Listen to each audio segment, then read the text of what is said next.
इनको राहत नहीं मिल रही है, वो ये ना सोचो भगवान का ऑपरेशन चालू नहीं है। आपके उन संकट निवारण के लिए परमात्मा उसी दिन सक्रिय हो जाता है जिस दिन आप इस ज्ञान को पढ़कर या ज्ञान को सुनकर और हृदय से पुकार लेते हो, परमात्मा हम आपके हो लिए, आपके बगैर मुझे कुछ दिखाई नहीं देता है। और कब बुलाओगे, उसी दिन से परमात्मा आपको अपना मान लेता है, क्योंकि ये आत्मा का साथी है, आत्मा इसका अंश है। चाहे वो किसी धर्म में है, चाहे किसी मजहब में है, या किसी प्राणी के शरीर में है, कुत्ते गधे सूअर के शरीर में है, तो ये परमात्मा उसी दिन से आपको स्वीकार कर लेता है यदि आप हृदय से पुकारते हैं। और जिस समय नाम ले लेते हो फिर तो बातें खत्म हो जाती है कि आपकी कोई सुनवाई ना हो या आपके संकट दूर ना हो। उसके लिए यही कारण हो जाता है कि परमात्मा पहले वो संकट टालेगा जो तेरी जान को जोखिम करेंगे, आपको जीवन एक्सटेंड करके फिर धीरे धीरे तेरे सारे आपके सभी कार्य, आवश्यक कार्य जो होंगे सारे ठीक करेंगे। देखो ये भक्ति मार्ग है। यदि आप यहाँ आते हो बरवाला आश्रम में, तो आपको सबसे पहले ये उद्देश्य बनाना होगा कि मुझे मोक्ष चाहिए। और जो ये कहते हैं मैं फैक्ट्री लाऊं, मैं मंत्री बनूं, एमएलए बन जाऊं, मेरा आशीर्वाद दे दो गुरुजी, देखो ये आशीर्वाद यहाँ पर आपको नहीं मिलेंगे, क्योंकि ये तो भगवान से दूर करेंगे आपको। और हम ऐसा विष आपको खिला नहीं सकते जो आपका जीवन को हानि कर दे। डॉक्टर ऐसा अनजान नहीं होता। इसका कारण ये है कि जैसे कोठी बंगले आपको दे भी देगा भगवान, तो आप परमात्मा से कोसों दूर होगे। और फिर क्या बताते हैं, सर्व सोने की लंका थी वो रावण से रणधीरम, एक पलक में राज विराजी वो जम के पड़े जंजीरम। सारी सोने की लंका बख्श दी थी उसको, सारा लंका सोने की बनाए बैठा था। और उस समय तो कई कई हजार, 20-20, 30-30 हजार वर्ष की उम्र होती थी। तो उसने तो आपको सोचना कोई बड़ी बात नहीं थी कि अभी ना मरूं, 30-40 हजार वर्ष जीऊँगा, क्योंकि सतयुग में लाख वर्ष की आयु होती है और त्रेता में भी 67 के अंदर 40, 50, 30 और लास्ट में कम हो जाती है। तो रावण के मन में ये खरपतवार पैदा हो जाना कि अभी नहीं मरूंगा, ठाठ तो कोठी बना ली, दो कोई मंजिल की अटारियाँ बना रखी हैं। जैसे आजकल ये 20-20, 30-30 मंजिल के बनाते हैं मकान, वो तो 100 मंजिल के बनाए बैठा था, 200 के, इतना कुबद्दी था। और सारे सोने के, ईंट और गारा सोने की, लिपाई सोने की। और उसने भी ये सोच रखा था भी नहीं मरूं, ऐसा बक्कल उतरा, सह परिवार नष्ट हो गया। तो कहने का भाव ये है, परमात्मा कहते हैं कि क्या मांगो कुछ थिर न रहाई, ये देखत नैन चला जग जाई, 1 लख पूत 1.25 लाख नाती, उस रावण के दीवान बाती। परमात्मा कहते क्या मांगो, हमें बताते हैं कि क्या मांगोगे। रावण जितने धनी भी नहीं हो सकते और ऐसे शक्तिशाली सिद्धि युक्त भी तुम नहीं हो सकते। और उसकी क्या दुर्गति हुई और क्या मांगना चाहिए परमात्मा से।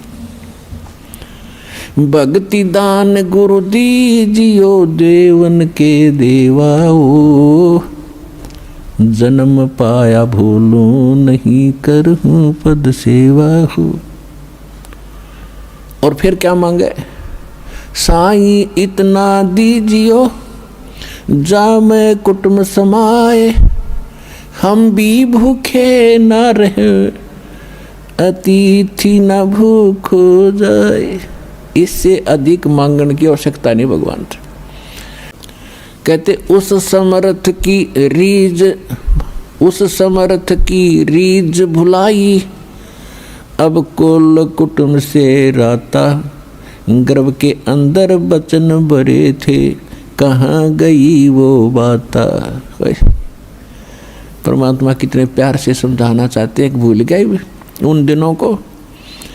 उस समर्थ की रीझ छुपाई, उस परमात्मा ने तेरे ऊपर रहम किया, खुश हुए और तेरे को मनुष्य जीवन देकर माँ के गर्भ से संकट से बाहर निकाला, नहीं तो बहुत से बच्चे गर्भ में मर जाते, माँ भी मर जाती साथ में।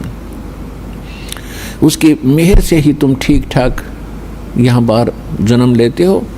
और आज भूल गया उन भगवान की उन बातों को कि गर्भ के अंदर वचन भरे थे, कहाँ गई वो बातें।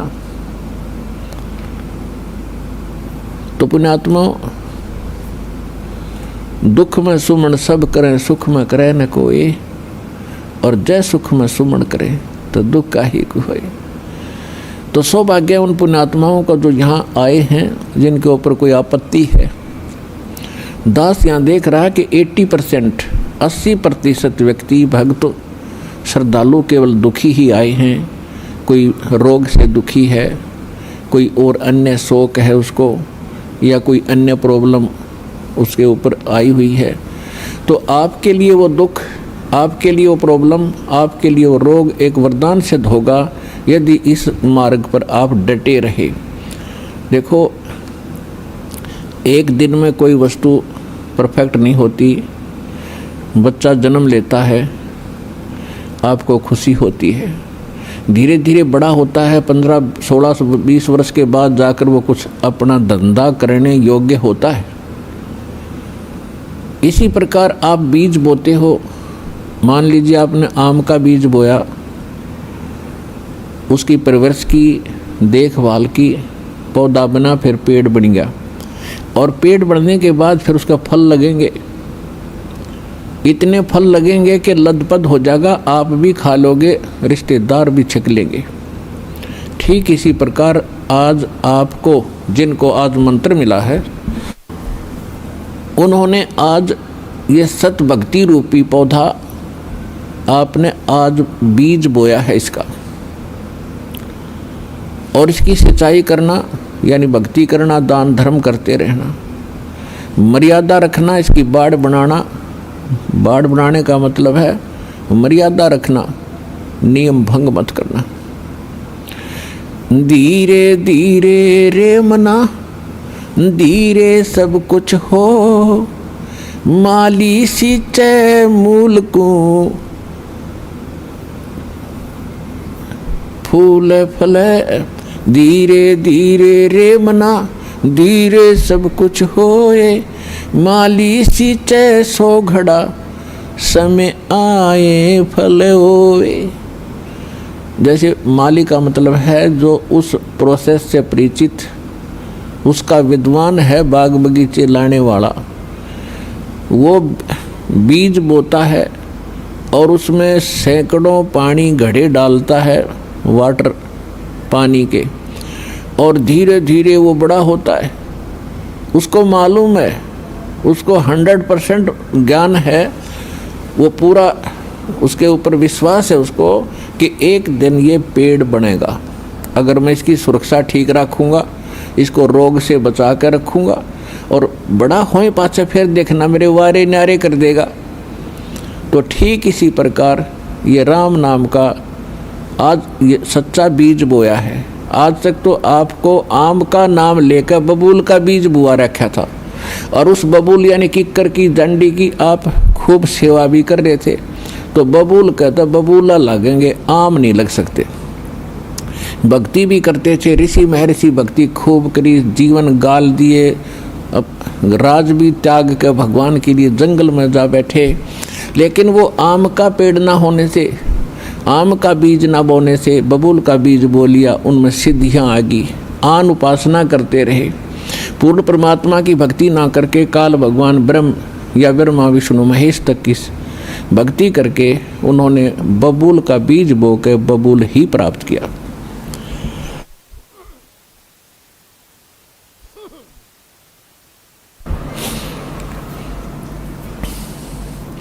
उदाहरण के लिए हिरण्यकशिपु ने ब्रह्मा जी की साधना करके बबूल का पेड़ बोया,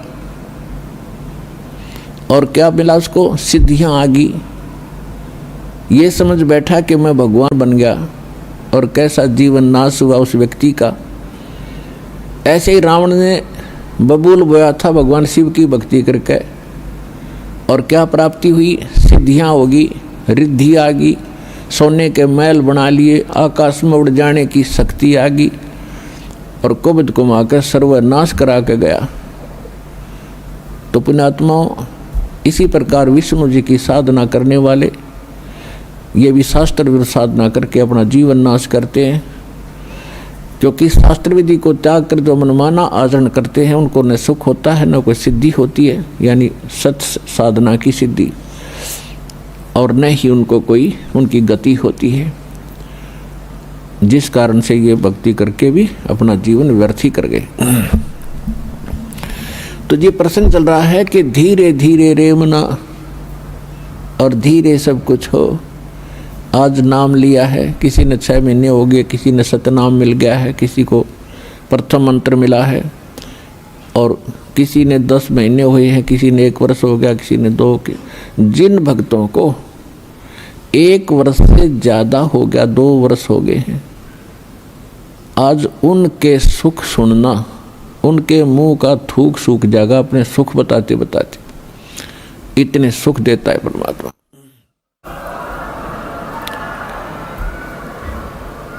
और कुछ अनजान कहते हैं जी मैं 4 बार आ लिया, गण्या कोई लाभ सा विशेष नहीं हुआ।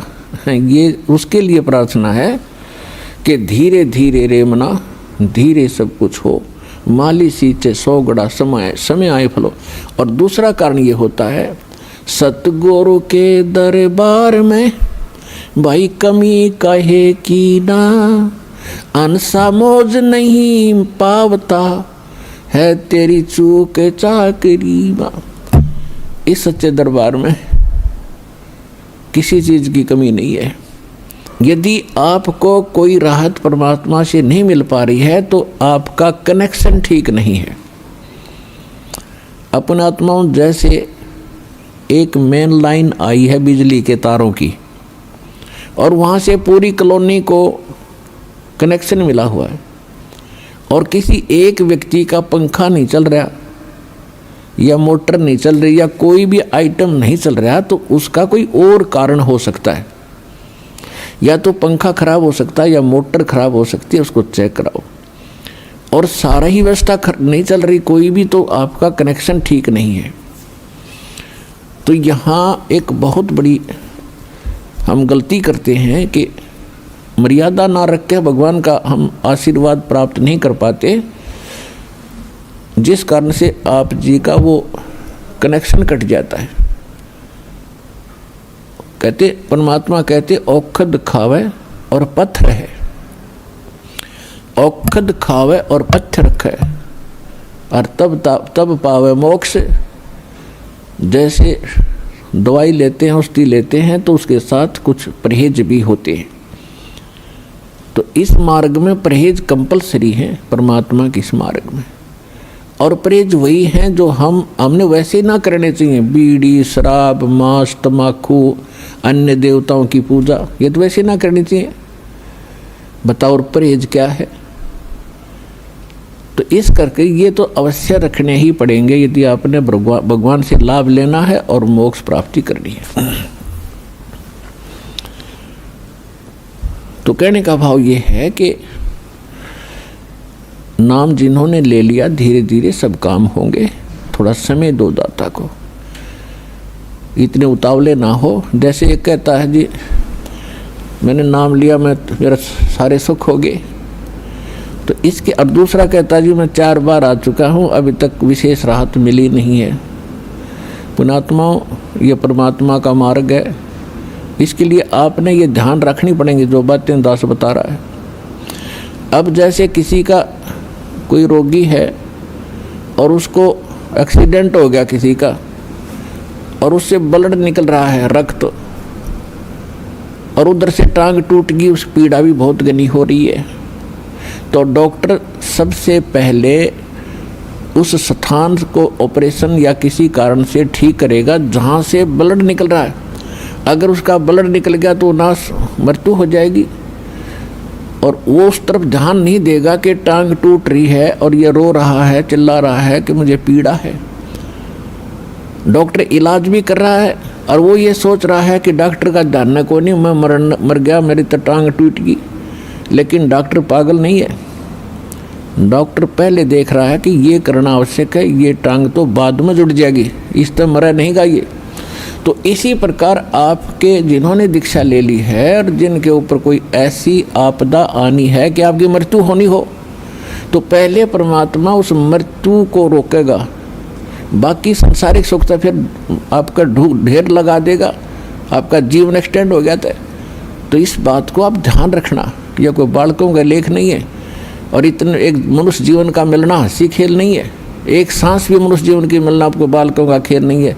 और ये आपको 100-150 वर्ष एक्सटेंड कर देता, ये परमपिता, ये पूर्ण परमात्मा है।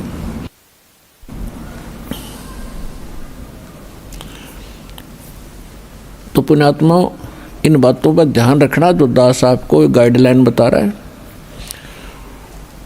तो इस प्रकार जिनको राहत नहीं मिल रही है वो ये ना सोचो भगवान का ऑपरेशन चालू नहीं है। आपके उन संकट निवारण के लिए परमात्मा उसी दिन सक्रिय हो जाता है जिस दिन आप इस ज्ञान को पढ़कर या ज्ञान को सुनकर और हृदय से पुकार लेते हो, परमात्मा हम आपके हो लिए, आपके बगैर मुझे कुछ दिखाई नहीं देता है।